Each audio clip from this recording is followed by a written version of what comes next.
Olá, meninos, bom dia. Professor Cristiano, de Sociologia.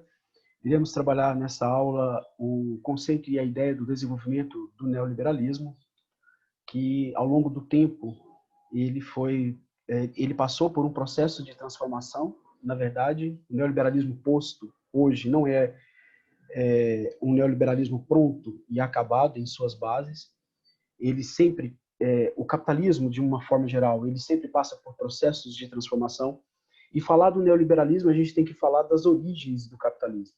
E as origens dessa doutrina econômica, cujo objetivo é o acúmulo, né, de capital e a acumulação primitiva dos bens de produção, nós podemos entender que o capitalismo ele tem o seu desenvolvimento ali no processo das grandes navegações, e ele se chamava capitalismo mercantilista, que era um capitalismo com uma intensa participação do rei nas questões econômicas. Então, quando a gente fala de capitalismo, a gente está falando daquele desenvolvimento do capital em prol de buscar uma solução para a crise da Baixa Idade Média, que era a peste negra, guerra e fome, e que isso possibilitou à Europa um avanço técnico e científico com a participação da burguesia sob o controle do rei.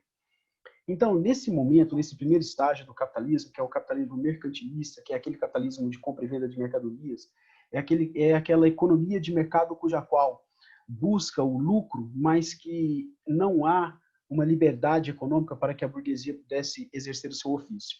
Diante dessa perspectiva, esse desenvolvimento desse capitalismo mercantilista, ele vai se fortalecendo, obviamente, diante de todos os processos das chamadas revoluções burguesas.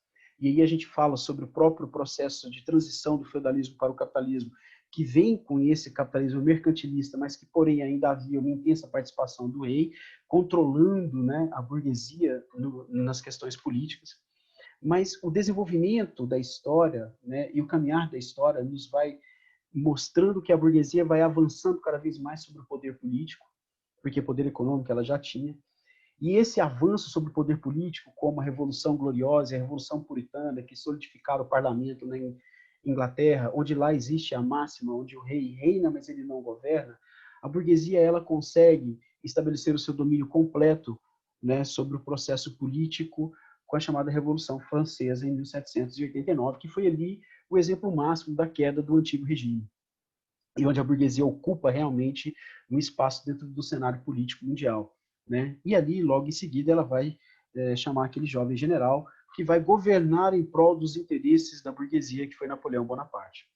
Mas falar do desenvolvimento do capitalismo, a gente tem que falar desse capitalismo que passa pelo capitalismo mercantilista, ele chega até o capitalismo liberal, que é o capitalismo que se fortalece através das revoluções industriais, mas esse capitalismo liberal também, né, que com um controle político e econômico amplamente nas mãos da burguesia, ele entra em crise com a crise de 29. Em 1929, esse capitalismo liberal ele mostra a sua incapacidade de gerar riquezas, né? E a crise de 29 abre espaço para uma nova forma, né, de capitalismo, que seria aquele capitalismo keynesiano, de John Maynard Keynes, que é o capitalismo onde há uma intensa participação do Estado nessas questões econômicas, onde o Estado ele vai agir de forma forte e incisiva na tributação, mas que ele também vai garantir o que nós caracterizamos como o welfare state, que é o estado de bem-estar social.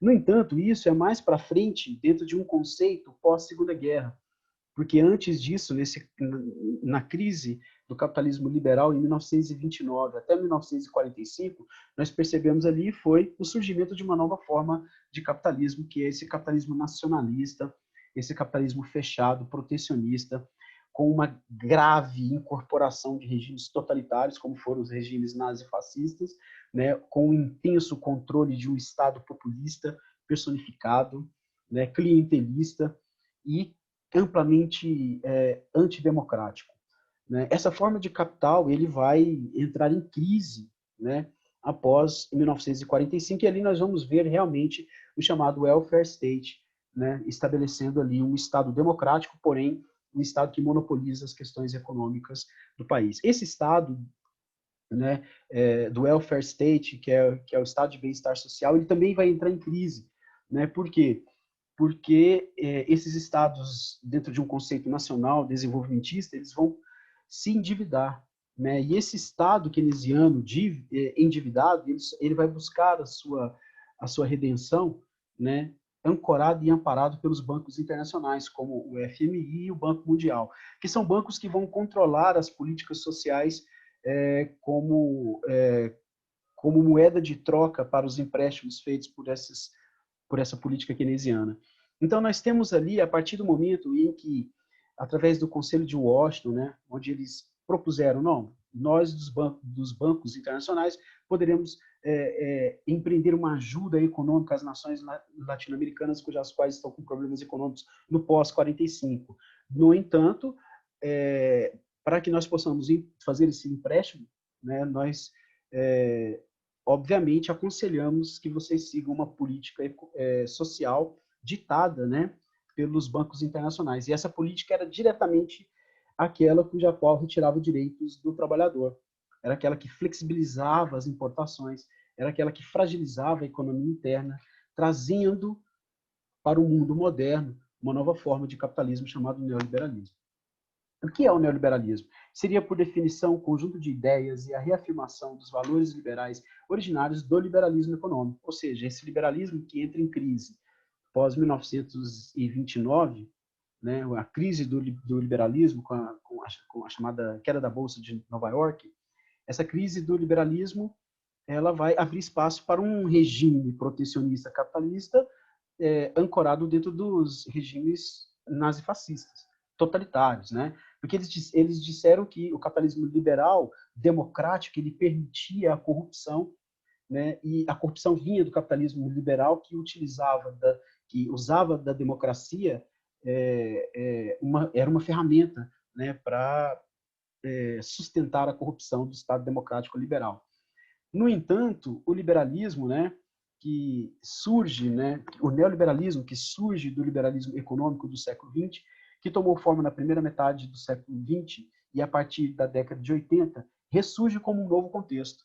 Ou seja, ele entra em crise na década de 80 e ele vai ressurgir, né, com essa característica muito mais grave ao trabalhador, porque é uma característica de ataque aos direitos sociais, principalmente no campo do trabalho.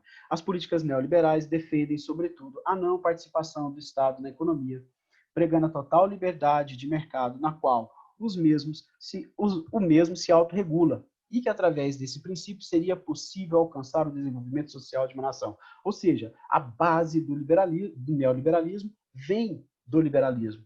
Porém, o que difere? Um ataque muito mais feroz aos direitos sociais no campo do trabalho. O primeiro pensador que falou sobre o termo neoliberalismo foi esse economista alemão aqui, ó, Alexander Husserl, na década de 30, que começou a falar o conceito de um novo liberalismo, né? Um liberalismo muito mais forte, muito mais solidificado, com essa questão do controle total sobre as políticas públicas, certo? Olha só, os valores defendidos pelo neoliberalismo exigiam uma menor interferência do Estado no processo de atuação do mercado, deixando que os mesmos produzissem suas próprias regras. Deixava-se o Estado restrito a um conjunto limitado de tarefas como defesa nacional, regulação jurídica da propriedade, execução de algumas políticas sociais. Algumas, certo? O neoliberalismo, as prioridades estariam voltadas para o maior aumento do setor privado na economia. Isso quer dizer que o Estado faria uso de políticas de abertura de mercado como corte de impostos, retirada de incentivos de alguns setores da economia, de políticas sociais, privatização de empresas estatais. Ou seja, todas essas características do neoliberalismo são características que vão enfraquecer o Estado, certo? Que vai deixar o Estado mais suscetível à iniciativa privada. Entre as décadas de 40 e 60, havia a cobrança de um Estado regulador, assistencialista. Existia a concepção da construção de um estado de bem-estar social que, a partir das últimas décadas seguintes, vai perdendo espaço para o mundo altamente competitivo. Então, a ideia de representatividade do que seria esse estado de bem-estar social encontra-se na imagem ao lado. O que significa esse estado de bem-estar social, que era uma exigência da sociedade, sobretudo, de um Estado forte, mas que estava cada vez mais fragilizado entre as décadas seguintes, que eram as décadas de 70 e 80, certo?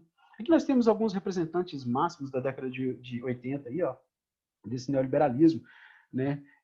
E dentro dessa ideia nós temos Margaret Thatcher aqui, né, da Inglaterra, mais conhecida como a Dama de Ferro, Ronald Reagan, né, que é outro importante dentro dessa ideia de uma sociedade posta, e Helmut Kohl, né, da Alemanha. Então nós temos aqui, a partir da década de 80, vários governantes, principalmente das potências ocidentais, começaram a implantar em seus países políticas neoliberais. Entre elas são, aqui nós temos os três principais elementos pulsantes dentro desse conceito do neoliberalismo. Como mostram as figuras acima, temos o primeiro-ministro, né, em primeiro plano, a Margaret Thatcher, né, a primeira-ministra britânica, responsável por implantar o neoliberalismo na Inglaterra. Em seguida, Ronald Reagan, esse aqui é muito famoso, né, o cowboy texano, presidente americano, que fez o mesmo nos Estados Unidos, e Helmut Kohl, primeiro-ministro alemão, que fez o mesmo na Alemanha, ou seja, as três grandes superpotências da época dentro desse conceito de firmamento e estabelecer um neoliberalismo cada vez mais forte, não só na América, na Europa, mas também na América Latina, sobretudo, né? Não só na América do Norte e Europa, mas a América Latina, dentro desse conceito frágil das políticas neoliberais, certo? Bom, a nossa aula para por aqui, né? Logo em seguida nós vamos entender um pouco mais sobre esse neoliberalismo, né, que advém dentro desse conceito da queda do socialismo, mas apenas para ressaltar que as políticas neoliberais aqui no Brasil, elas começaram a ser introduzidas ali, né, dentro do nacional desenvolvimentismo de JK, né, que abre espaço para uma economia, para um capital externo, né, com o investimento nas multinacionais automobilísticas, né, e logo em seguida Fernando Collor de Mello, com uma abertura muito mais intensa de mercado ao capital externo, e a gente adota o neoliberalismo como uma forma política e econômica no governo de Fernando Henrique Cardoso, que foi o governo que iniciou todo o processo de privatização, inclusive a Vale do Rio Doce, que foi uma criação de Getúlio Vargas, que foi privatizado, que hoje chama apenas Vale, por Fernando Henrique Cardoso, presidente em que seu governo promoveu uma série de privatizações, né? Então, dentro dessa ideia, a América Latina, né, em concordância com a política neoliberal estadunidense, alemã e britânica, adota também esse tipo de postura com a intenção de fazer empréstimos com os bancos internacionais e tentar saldar as suas dívidas. Então, vamos entender um pouco mais. Olha aqui, ó. Com a queda do governo socialista de Salvador Allende, na década de 70, assume no poder, no Chile, o ditador Augusto Pinochet, fazendo com que o Chile, antes, né, das potências europeias e americanas, seja o primeiro país a implantar a política neoliberal. Então, nós temos aqui Augusto Pinochet, né, sobre a batuta estadunidense. Como sempre, os americanos eles tiveram uma forte influência na adoção de políticas neoliberais por estadistas latino-americanos, né, principalmente com essa condição de que os empréstimos internacionais só seriam feitos se adotasse uma política neoliberal, sobretudo de abertura da economia nacional para o capital externo e fragilização das leis trabalhistas, certo? Então, olha aqui, ó, o que de certa forma viria a contribuir para que outros países da América Latina, como o Brasil, como o Fernando Henrique Cardoso, e a Argentina e o México adotassem o mesmo sistema nos anos mais tarde, ok? Então, a política neoliberal é essa. É uma política que difere do liberalismo por ser mais intensa com relação às questões da política social, ok? Obrigado, meninos. Tenham uma boa semana e até